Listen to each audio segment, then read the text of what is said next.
Bonjour, bonsoir ou bon après-midi selon les endroits où vous êtes et d'où vous me suivez en ce moment. Moi, c'est Mohamed Chekali, je suis journaliste mauritanien, je suis journaliste indépendant et je suis chroniqueur.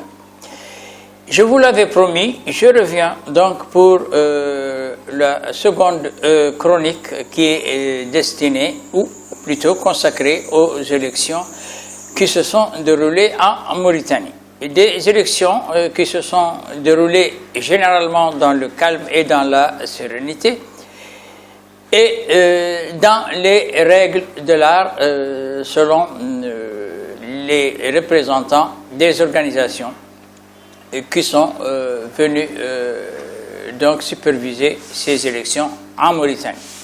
Des élections qui mettaient en concurrence 7 candidats, le président sortant en face de 6 candidats, dont Biram Da Oulebeit, qu'il n'est plus d'ailleurs nécessaire de présenter, figure politique puissante de ce pays, très populaire, qui brigue le fauteuil de la présidence de la République pour la 3e fois. Les élections se sont déroulées dans de très bonnes conditions, dans le calme total, et contrairement à ce que certains craignaient, la CENI, la Commission électorale nationale indépendante, a réussi pratiquement un parcours sans faute. Elle a réussi un parcours sans faute parce qu'elle a pu porter à la connaissance des Mauritaniens à la minute près les résultats des élections qui tombaient. Là, il faut s'arrêter un instant pour rappeler à ceux qui ne le savent pas, que le travail de la CENI est un travail de compilation. C'est-à-dire que la CENI a des bureaux, elle a des antennes, elle a exactement 4503 bureaux de vote ouverts sur l'ensemble du territoire, un territoire vaste de 1 200 000 km, dont certains votants sont à l'extrême nord de la Mauritanie, dans des casernes isolées comme le Mreille ou d'autres qui assurent notre sécurité au niveau de Cheguet.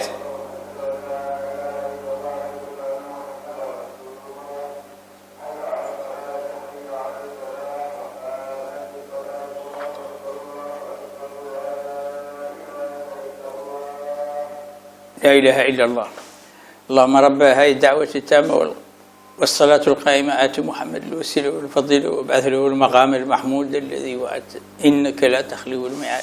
إذن الشاهد الذي لا يقول donc certains votants sont à l'extrême pointe nord-est de la Mauritanie vers Cheguet. Il faut que les Mauritaniens comprennent le volume du travail auquel fait face la CENI. Ensuite, que les Mauritaniens comprennent la pression qui s'exerce sur cette CENI pour accomplir le travail qu'on lui confie, qui n'est pas un travail facile. Il n'est pas facile. Que ce soit ici en Mauritanie, aux États-Unis d'Amérique, en Bolivie, au Cap-Vert, à Madagascar, le travail de compilation des élections n'est toujours pas un travail facile. C'est un travail qui exerce de très fortes pressions sur les personnes, qui restent après tout des personnes. On peut dire que la CENI a fait un parcours sans faute, parce que la CENI a, pour la première fois dans l'histoire de la Mauritanie, pu porter à la connaissance des Mauritaniens les résultats à la minute près. Ceci est extrêmement important. Il est important pour montrer qu'il y a là la transparence dans le travail que fait la CENI. Certains diront que la CENI est une CENI qui est à la solde du régime, que Dahoul Abdeljelil, son président, est un récupéré de l'administration du pouvoir et mis à la place et à la tête de la CENI dans le but donc de faire ce que veut le pouvoir en place, Mais il faut peut-être dire que je ne crois pas personnellement que le président de la CENI, Dahoud Abdel Jalil, ait pu faire réellement quelque chose de plus à Ould Ghazouani, et je ne pense pas qu'il ait pu faire quelque chose de moins pour Biram Daoud Abeid ou les autres candidats. Parce qu'il ne maîtrise même pas le traitement, le mot est exact, il ne maîtrise pas le traitement des données qui sont confiées à un système informatique. Un système informatique, c'est quoi? C'est l'intelligence artificielle.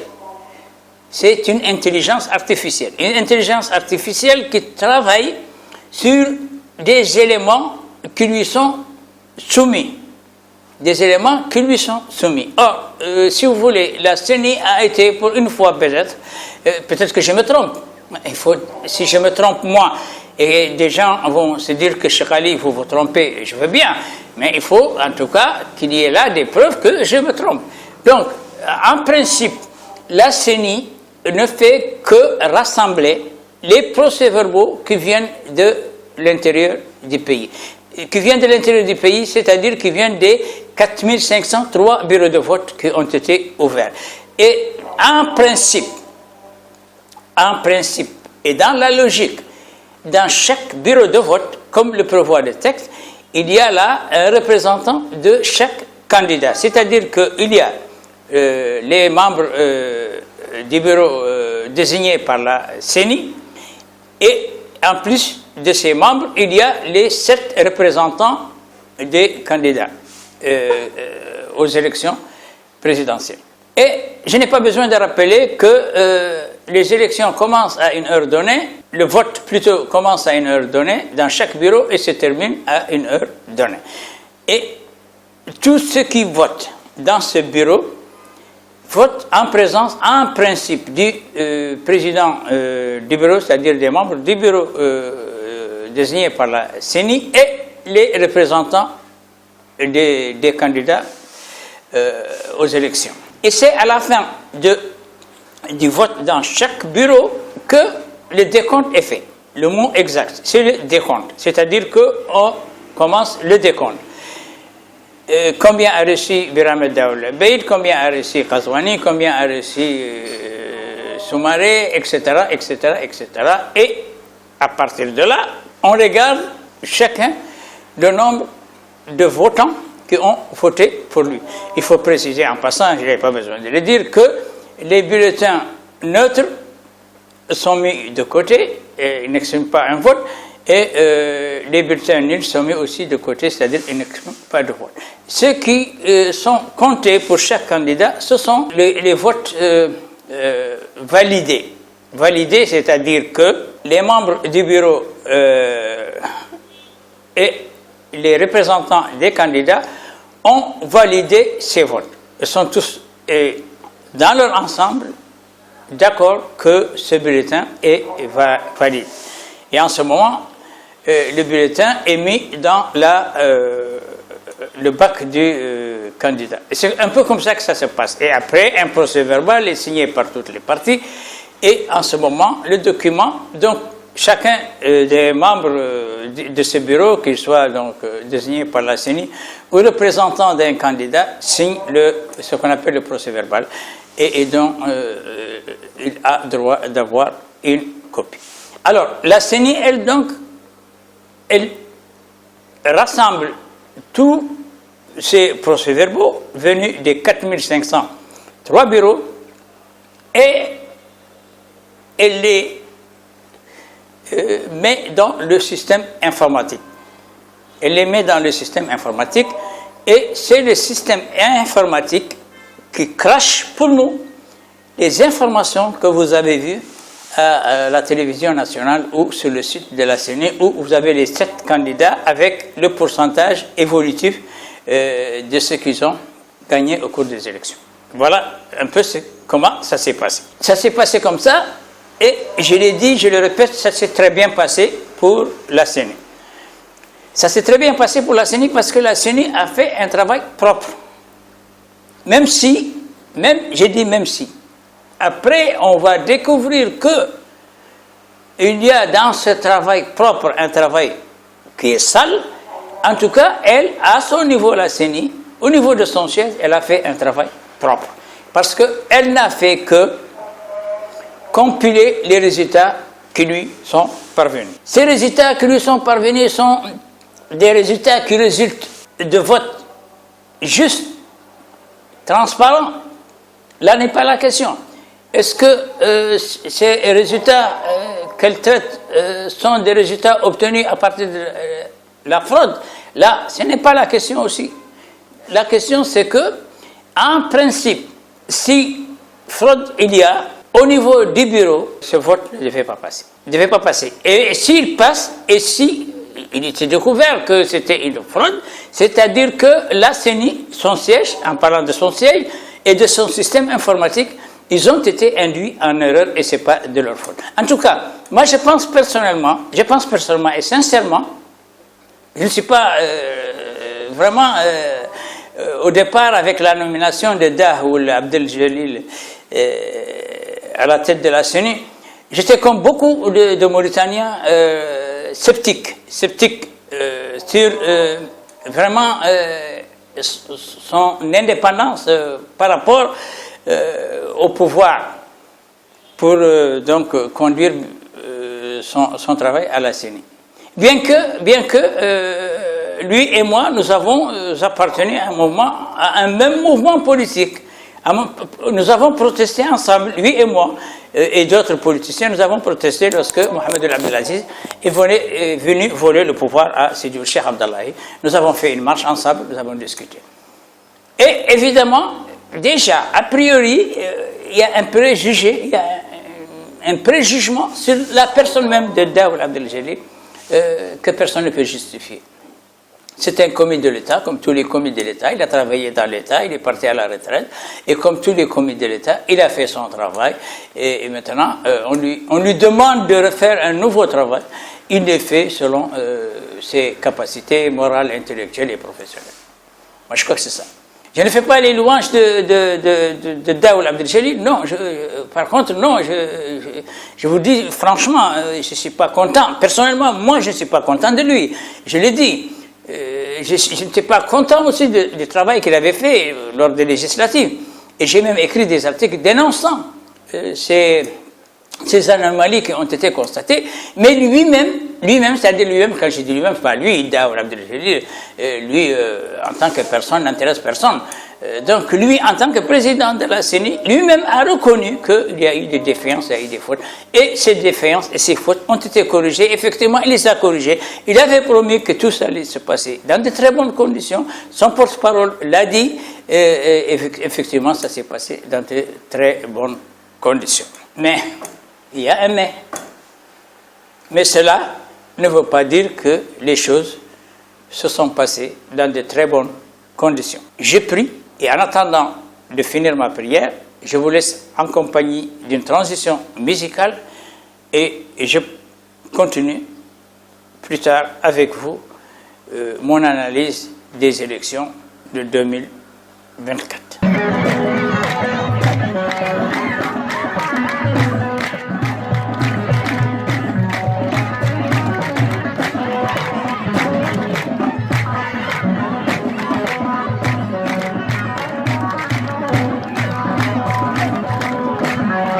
Donc je vous retrouve. Donc nous n'allons pas passer toute la journée à parler de Daoul Abdel Jalil et de sa CENI. Ça ne sert à rien et ça ne nous fait pas gagner du temps et ça ne nous avance pas. D'autres là, peut-être en ce moment, sont en train de dire oui, Daoul Abdel Jalil est l'homme du pouvoir et tout ça, parce que c'est un monsieur de tous les régimes qui se sont succédés et tout ça. Et c'est peut-être vrai, mais même ça ne va pas nous perdre le temps. Il est évident que Daoul Abdel Jalil, qui était un fonctionnaire, un ancien ministre, et un ancien fonctionnaire, gouverneur et tout ça, après donc son départ à la retraite, a traversé le désert, évidemment. Donc, il aurait pu mourir de soif si Ghazouani n'était pas venu donc, à son secours pour le sauver donc, de sa traversée du désert qui était devenait un peu long, que ça tout le monde le sait. Et il est évident que si Daoud Abdel Chelil, en tant que président de la CENI, pouvait faire quelque chose pour Ould Ghazouani, il l'aurait fait. Il aurait même été capable si c'était à lui de décider de faire élire Ghazouani, non pas par le taux qu'il a obtenu, il aurait pu le faire gagner avec 107 ou 108%. On a vu des choses extraordinaires dans ce pays. Et il aurait pu peut-être diminuer, comment il s'appelle, Biram Daoud Bey de ce 22,17%. Il aurait pu lui prendre tout et lui laisser simplement un 0,57%. Non, mais Daoud Abdel Chelil, il faut le dire, il faut que nous soyons corrects, il faut que nous soyons honnêtes avec nous-mêmes, il faut que nous soyons conséquents avec nous-mêmes et que nous soyons véridiques. Daoud Abdel Chelil, il ne peut rien, il ne peut rien. Il ne peut pas augmenter le nombre de votants pour renflouer la caisse de Ghazouani, et il ne peut pas diminuer celle de Biram pour donc l'affaiblir à partir des chiffres des données de la CENI. Non, non, ça ne se passe pas comme ça. Daoud Abdel Chelil, il a fait son travail. Il a fait son travail, il a cautionné le travail d'un système informatique qu'il a mis en place, qui est l'un des plus fiables actuellement utilisés dans le monde, et je pense que il faut lui tirer le chapeau. Il a fait un excellent travail, propre. Je l'ai dit moi. Maintenant, sur le problème même des élections, je vais revenir sur deux aspects de la question. Un aspect concernant donc les élections de façon générale, pour faire quelques observations que moi, des observations que je fais moi, en tant que Mauritanien, que je fais en tant que journaliste, je fais en tant qu'analyste. Bon, c'est vrai que je ne suis je ne suis pas Isselmou Mohamed Taleb, le génie des statistiques. Mon cousin, c'est un génie des statistiques, c'est le plus brillant statisticien de toute l'Afrique. Je ne suis pas lui, je ne peux pas prétendre être lui, je ne suis même pas 7% de ce qu'il est, de son intelligence, de sa culture, je ne suis pas. Mais en tout cas, je suis mauritanien et je peux réfléchir pour, en tout cas, des choses, des b.a.-ba, des éléments, je vais en parler, c'est pourquoi je vais en parler. Et je vais en parler en essayant d'être objectif et en faisant les remarques que moi je fais. Donc, qu'est-ce qui s'est passé dans la réalité, pour résumer? Et dans la réalité, nous sommes donc 1 939 342 Mauritaniens qui se sont inscrits sur les listes électorales. 1 939 342 inscrits sur les listes électorales. Qu'est-ce que ça veut dire? Ça veut dire que ces gens qui se sont inscrits sur les listes électorales, qui ne représentent même pas 50% de la population mauritanienne, s'étaient inscrits sur les listes électorales pour être juridiquement autorisés ou capables de voter.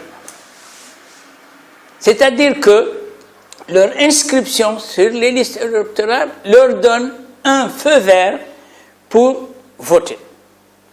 Ça veut dire qu'ils peuvent voter. Rien ne peut les empêcher de voter, alors que les autres là, des 5 millions de Mauritaniens qui ne se sont pas inscrits, ils ne peuvent pas voter.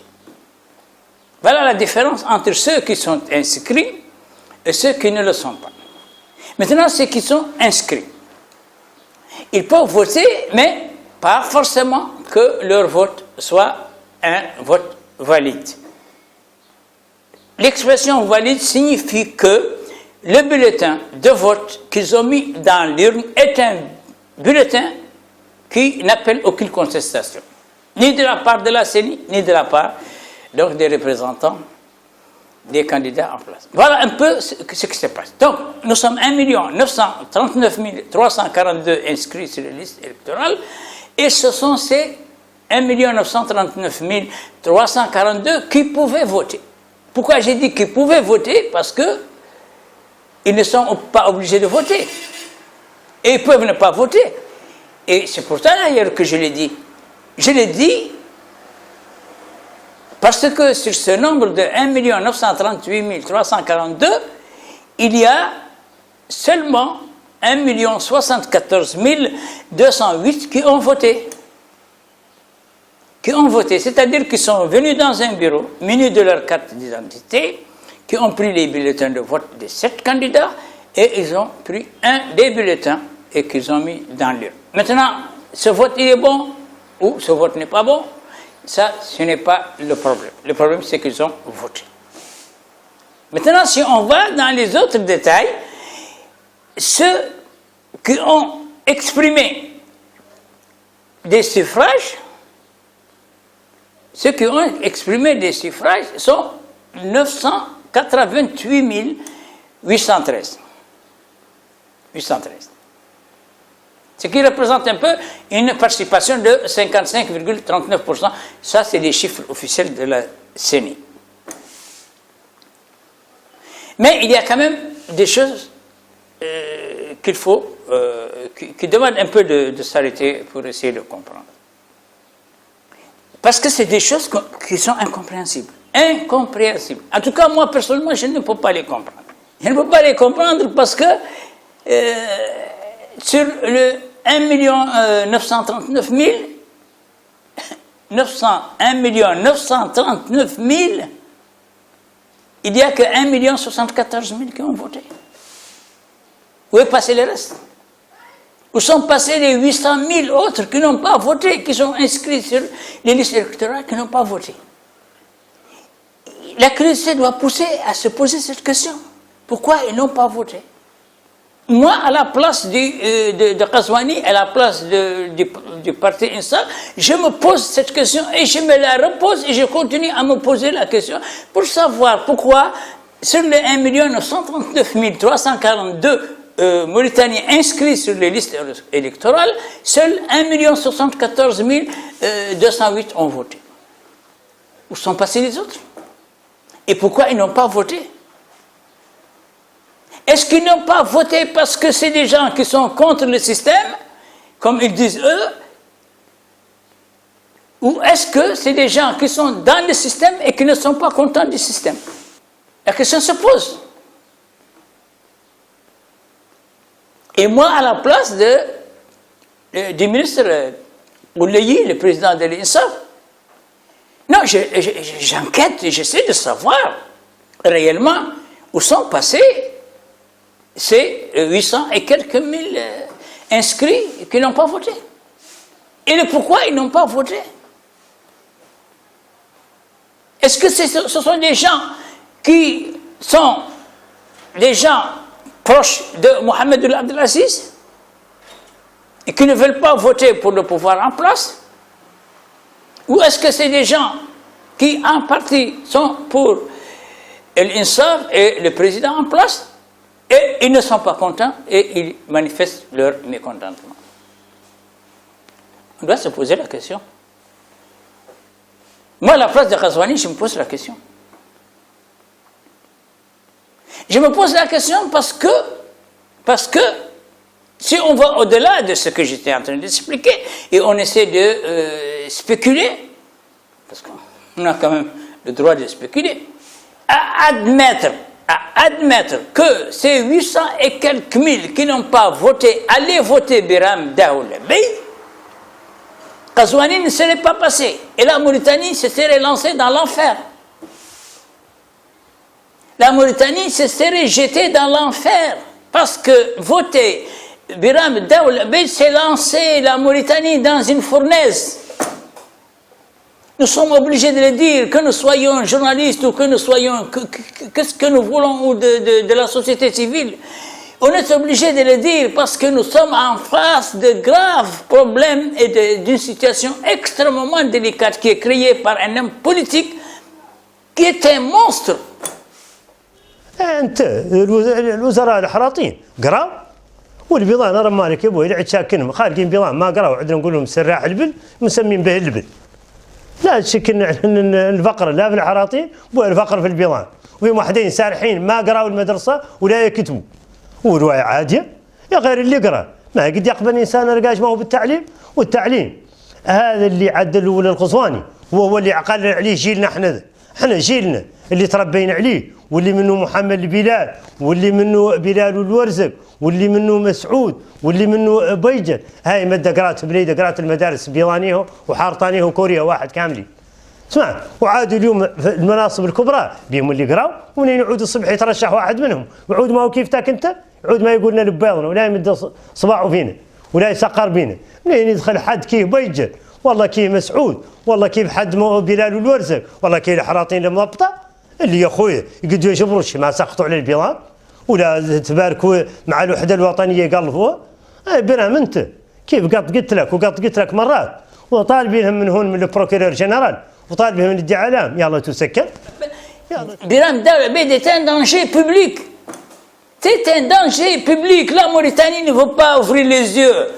Les Mauritaniens, qu'ils soient de son camp ou qu'ils soient de l'autre camp ou qu'ils ne soient pas d'un camp, ne veulent pas ouvrir les yeux pour se rendre compte que Biram Daoul Abeid est un danger public. C'est une bombe d'Hiroshima. Et pire que la bombe d'Hiroshima, quelqu'un, un responsable, un homme politique qui est capable de dire à des individus sans loi ni foi, descendez dans la rue, allez-y à la CENI, prenez les papiers, compilez-les vous-même, déclarez vos résultats, ou il est malade mental, c'est un fou. Et là, on le considère comme un fou, on la voit chez Dia. Et alors, sachant qu'il n'est pas fou, et au contraire qu'il est extrêmement intelligent, ça veut dire qu'il veut nous dire, et il l'a dit, il ne le cache pas, Biram Daoul Abeid est un danger public. Il doit être neutralisé définitivement. نجاح عالنتو الساني الانصاف الساني والحويرثي الساني والقزواني ما لنا معترفين به، بالنسبه لنا والقزواني مو رئيس الساني نحن هي اللي نصنتوه نو قلنا نوتر الساني وضل حين نحانوا نتائجها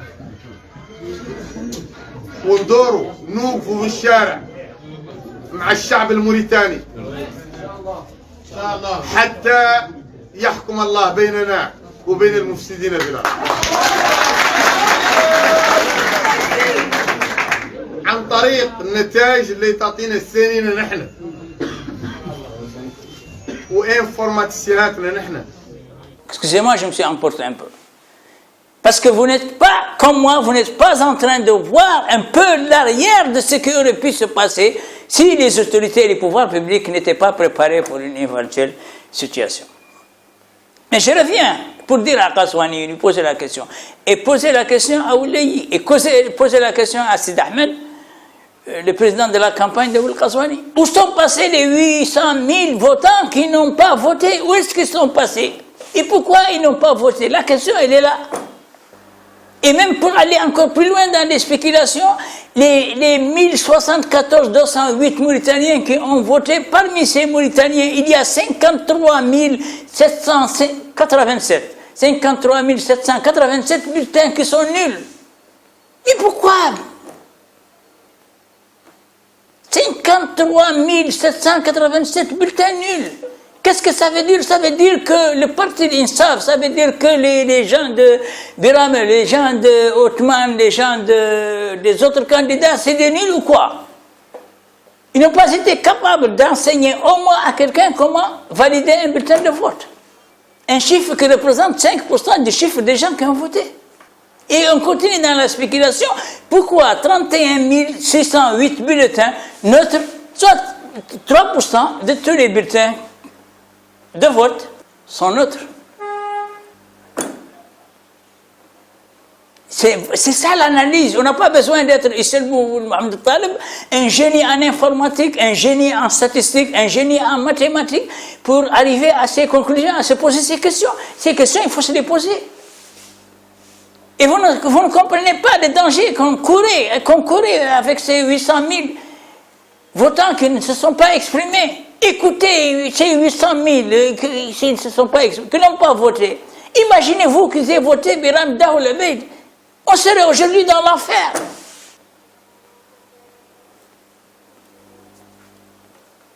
Ashhadu an la ilaha illallah.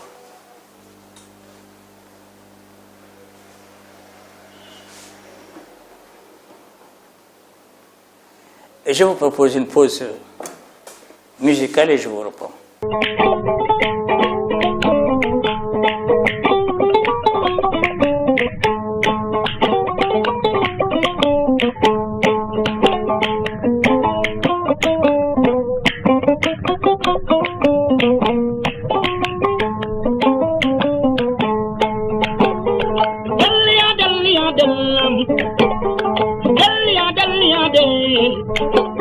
وهيكره جلي والليل وجلي والليل وسما يوصلنا كتاروجي وليدي غنغو من غواني وجوينة تبيبا يوبدا وقدم تدن ليلاني يلا دام دام دام دام ميوسا يلا رينم دام ميوسا وجوب الجو تبدا وودا بودي توني بودي غوي توني مدي وماري وما دمبا جوداكي ودل يو دمبا كوميرام. Excusez-moi, j'ai été un peu violent, mais donc je vais essayer de continuer avec vous si je peux. Alors je voulais dire que maintenant, bon, ça s'est passé, les élections se sont passées, et j'avais dit que dans la dernière chronique que c'était les urnes qui allaient donc parler en décidant qui a voté pour qui et qui finalement va recevoir quoi. Donc là, je vous propose donc de voir le tableau des résultats définitifs qui ont été déclarés par la CENI. Et là, je vais comparer un peu et essayer d'expliquer par rapport à ce que j'avais dit la dernière fois, ce qui a pu se passer pour qu'on arrive à ces résultats et pourquoi peut-être moi je me suis trompé sur ce que j'avais dit la première fois. En tout cas, je ne me suis pas trompé pour dire que le président Ghazouani venait en tête, mais j'avais moi cru à un moment qu'il irait jusqu'à 61, 62, jusqu'à 65% des votants. Et les urnes ont parlé et ils l'ont bloqué donc à 56% des voix. Voilà, je vais vous d'ailleurs donner les résultats. On a Ghazouani donc lui se retrouve avec 56,12% des voix. Écoutez-moi. Et vous avez Biram Daoul Beid qui se retrouve avec 22,10%. Moi, je lui donnais 6%. Et je maintiens mon 6% en vous expliquant que signifiait mon 6% et que signifient les 22,10% qu'il a obtenu. Puis vous avez Hamadi ou Mohamed Abdi qui a eu 12,76%. On est presque dans ce que je pensais à un moment. El Aidi avec ses 3,57%. Pour moi, il devait être à 8%.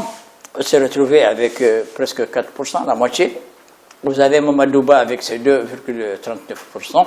Et Antoine Soumaré avec 2,06%. Mohamed Lemine El Wavi avec 1%. Voilà. Donc, je voudrais m'arrêter un instant pour dire que Ghazouani s'est retrouvé sur les 1 074 000 Mauritaniens, 1 074 208 Mauritaniens qui ont voté. Ghazouani n'a obtenu que 554 956 votants, donc 555 000 votants. 555 000 votants, c'est un peu plus que la moitié du nombre des Mauritaniens qui se sont exprimés. Ça lui demandera à réfléchir. Pourquoi il n'a reçu que ce nombre de personnes? Les facteurs sont multiples. Les facteurs sont multiples. Il faut savoir que Ghazouani est un homme qui est impopulaire. Il est impopulaire. Les Mauritaniens ne veulent pas de lui. Les Mauritaniens ne veulent pas de lui. Ils ne veulent pas de lui. Bon, ils ne veulent pas de lui. mauvais ce qu'ils considèrent qu'il est, ils ne veulent pas de lui, et pratiquement tous les Mauritaniens ne veulent pas de lui. Pourquoi? Parce que simplement il a été fait une propagande contre sa personnalité politique, une propagande tellement forte et tellement négative qui fait que tout ce que Ghazouani fait, les gens ne veulent pas de lui. Ils ne veulent pas de lui simplement considérant que c'est un militaire, que c'est Aziz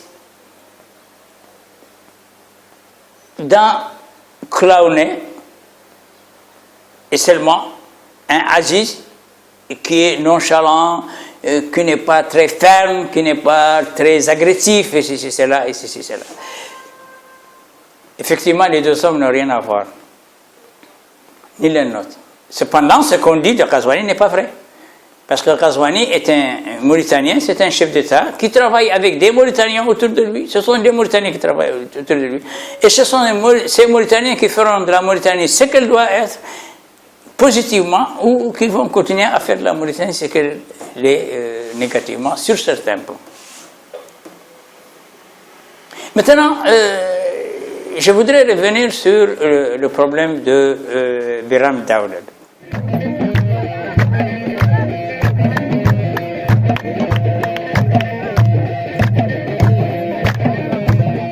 Donc, moi, c'est Mohamed Chirali, je suis journaliste, je suis mauritanien, je suis indépendant. Maintenant, nous en venons au résultat. Nous en venons au résultat peut-être pour dire une chose, pour dire que Biram Abeid, il a reçu finalement 22,10%. 22,10%, je vais essayer d'être exact. Je vais essayer d'être exact. Donc, Biram Daoulad Abeid,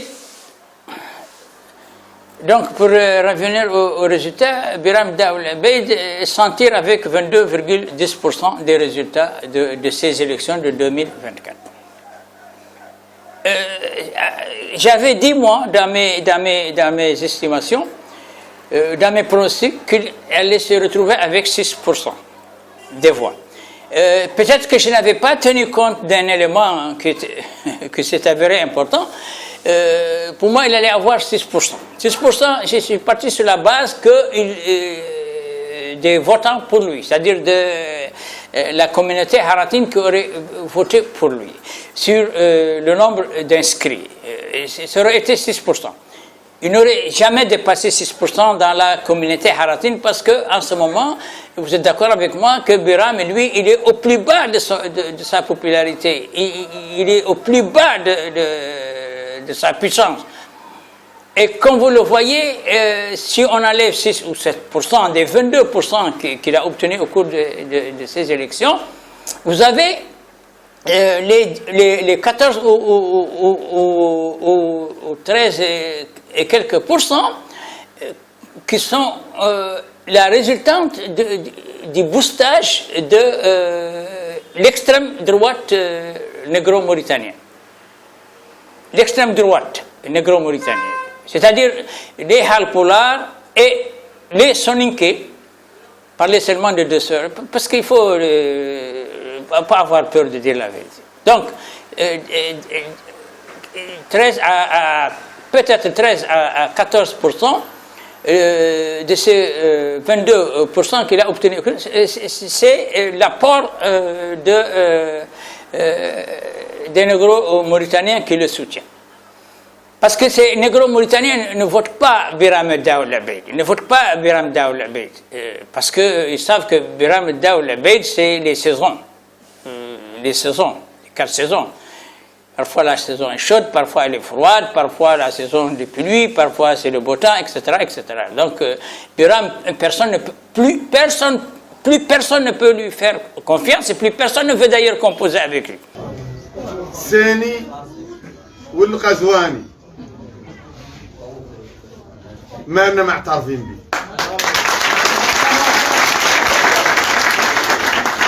بالنسبه لنا والغزواني مو رئيس. مال الشعب الموريتاني ومال الدوله الموريتانيه باطشين فيه المفسدين، السراق، اللصوص، الحيتان اللي تلتهم المال العام الموريتاني. سيني نحن هي اللي نصنتول نو قلنا نوتر سيني وضل احنا نحانوا نتائجها وندوروا نوقفوا في الشارع مع الشعب الموريتاني حتى يحكم الله بيننا وبين المفسدين في الارض عن طريق النتائج اللي تعطينا السنين نحن وانفورماتيسياناتنا نحن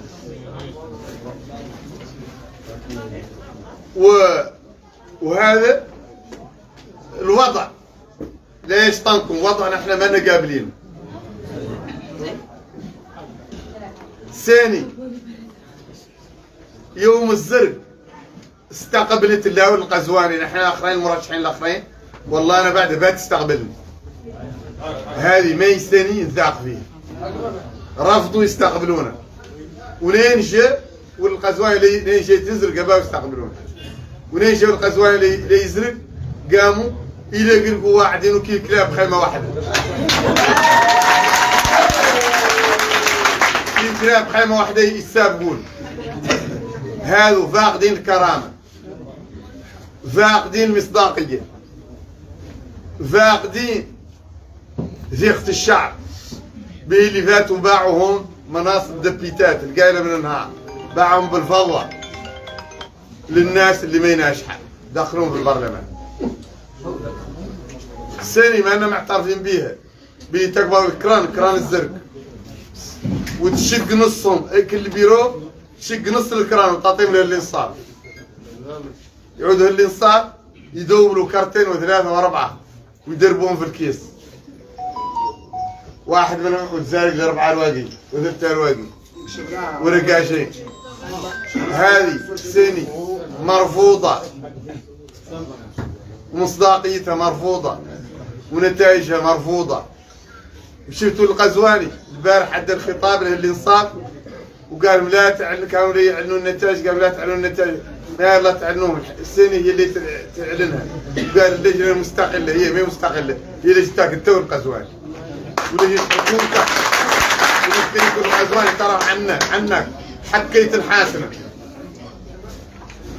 الحاسنة ولا خليتنا ترينا نصرمكم ولا تينا نتعمر ولا تتذاكى علينا ولا تتذاكى علينا وتتبوست فينا زي ما احنا قابلين.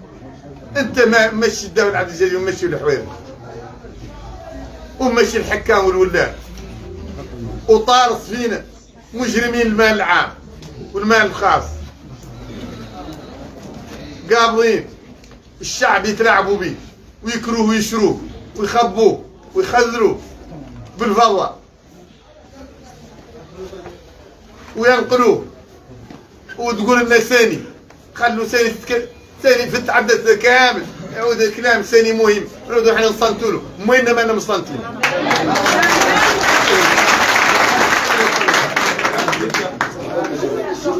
انتم منعتوا احزابنا وفتوا عدتوا علينا الشيطان طرستوا علينا كلابكم طرست علينا الدول القزواني كلابك طرستم علينا الشيطانون وطرست علينا المخابرات وطرست علينا رجال اعمالك المجرمين اصحابك من اللصوص رجال الاعمال البدينين من المال العام وكانوا موريتان من زمن معاويه من زمن والدك معاويه هم ياكلوا المال العام طالصوا فينا هداده ومانعيننا من التمويل حملاتنا وتستخدموا الحكام والولاة وتستخدموا الإدارة كامل تستخدموا فوت بنك سنترال فوت تريزور وتستخدموا رموز الدولة وتقول ان سنة هي اللي يتكلم وكامل حصيلة هذا المجرمين كامل هذا الجرائم كامل هو اللي عند سنة يتكلم به الشرطة مستقلة دائما مستقلة ولا أنا قابلينها ورافضينها ولا أنا كرائي ولا يخلق وذوك أول شيء سكتنا لين نوقفوا في الشارع لين نوقفوا مسيرتنا في المقاطعات مقاطعة نواكشوط كامل ولي نقبضوا ثاني نحن وتعلن النتائج وذاك اللي علت على ضوءه وعلى قراره لين ننزلوا في الشارع.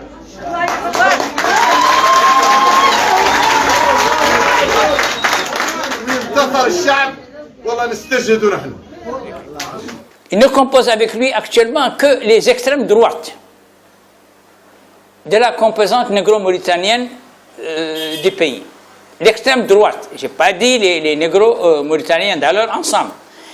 Et l'extrême droite de deux communautés mauritaniennes, négro-mauritaniennes, les Halpoulars et les Soninké.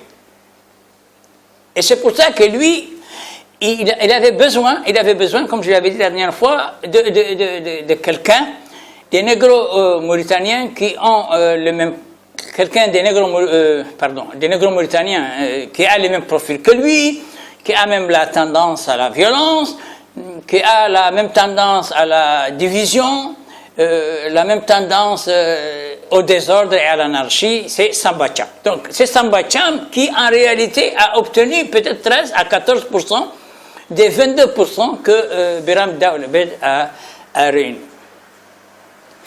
Et pourquoi ils sont arrivés les deux? Parce que eux deux, même mis sur une balance, ils ne pèsent plus rien, ils ne représentent plus rien, ils ne représentent que l'ombre d'eux-mêmes. Mais le racisme, en Mauritanie, la discrimination, la ségrégation, elle a des adeptes, elle a encore des adeptes. Je l'ai dit et je l'ai dit la dernière fois, quels sont ces adeptes? C'est une génération de jeunes qui est née après les années 89, donc elle est née dans une mouvance de turbulence sociopolitique et de racisme qui fait que c'est une machine, comme je l'ai dit une dernière fois, c'est-à-dire que Biram Daoul Bed et Samba Cham ont construit une machine de destruction qui n'a ni frein, ni embrayage, ni levier de vitesse, ni clignotant, ni phare, et qui ne maîtrisent même plus eux-mêmes. Ils ne maîtrisent même plus eux-mêmes, parce que même les motions et les mots d'ordre que donnent à cette mouvance de délinquance de la jeunesse n'est parfois pas suivi.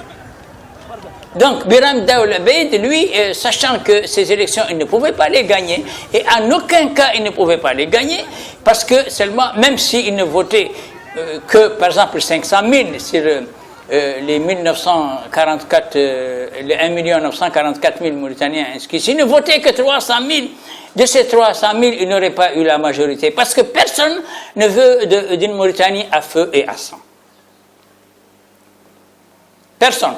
Personne plus ne veut de la Mauritanie à feu et à sang. Moi, au moment où je vous parle, la police est en train de faire face, je vais vous montrer les images, elle est en train de faire face à des manifestations qui ont été organisées. C'est vraiment c'est un système qui est organisé parce qu'ils ont pu venir jusqu'au niveau de la représentation des Nations Unies et à côté du commissariat de police et la mairie de ils ont pu s'infiltrer jusqu'à arriver là pour manifester et crier pendant au moins 10 minutes avant l'arrivée des forces de l'ordre. Ça veut dire que nous sommes là en présence de personnes qui vraiment cherchent des troubles à la Mauritanie, cherchent des problèmes à la Mauritanie et cherchent à ce que la Mauritanie se verse dans la violence. Et je crois que ce jeu-là qu'ils jouent, les gens l'ont compris et c'est pourquoi les gens ne sont plus intéressés par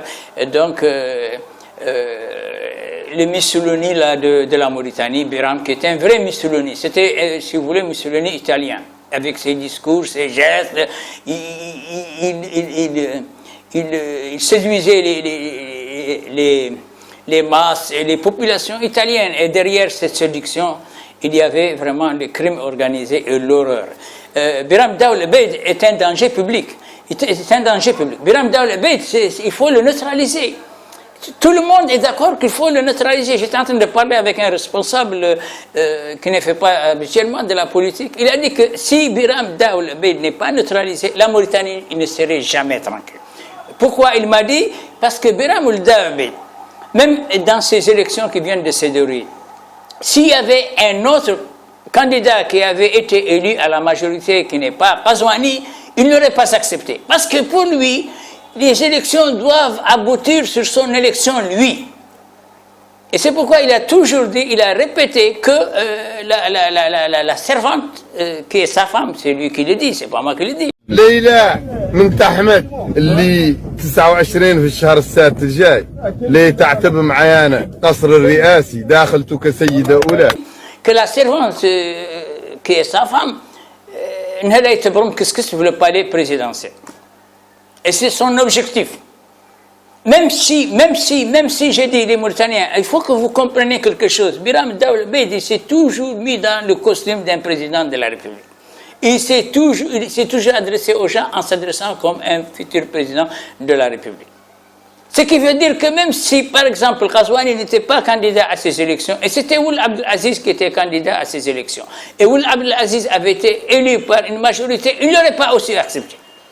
Il aurait demandé aux dernières poches de résistance qui encore l'écoutent de descendre dans la rue pour manifester.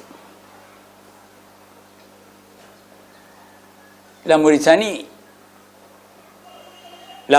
j'ai dit la Mauritanie, je ne dis pas Ghazouani, je ne dis pas le ministère de l'Intérieur, j'ai dit la Mauritanie doit savoir prendre ses responsabilités. Biram Daoul Bey est un danger public, c'est un danger. Parce que pour lui, que la Mauritanie soit en paix ou que la Mauritanie soit en guerre, il s'en fout. Il se ferait bien d'ailleurs un président de la Mauritanie qui est une Mauritanie à feu et à sang comme la Libye ou comme le Soudan. Et c'est dommage. C'est dommage pour lui parce que c'est un intellectuel, c'est un homme qui aurait pu être président d'une république élu et par les Maures, et par les Halpulaar, et par les Soninké, et par les Wolof. Mais ces dernières élections de 2024 ont fait que désormais, pour tous les Mauritaniens, il ne sera plus rien du tout.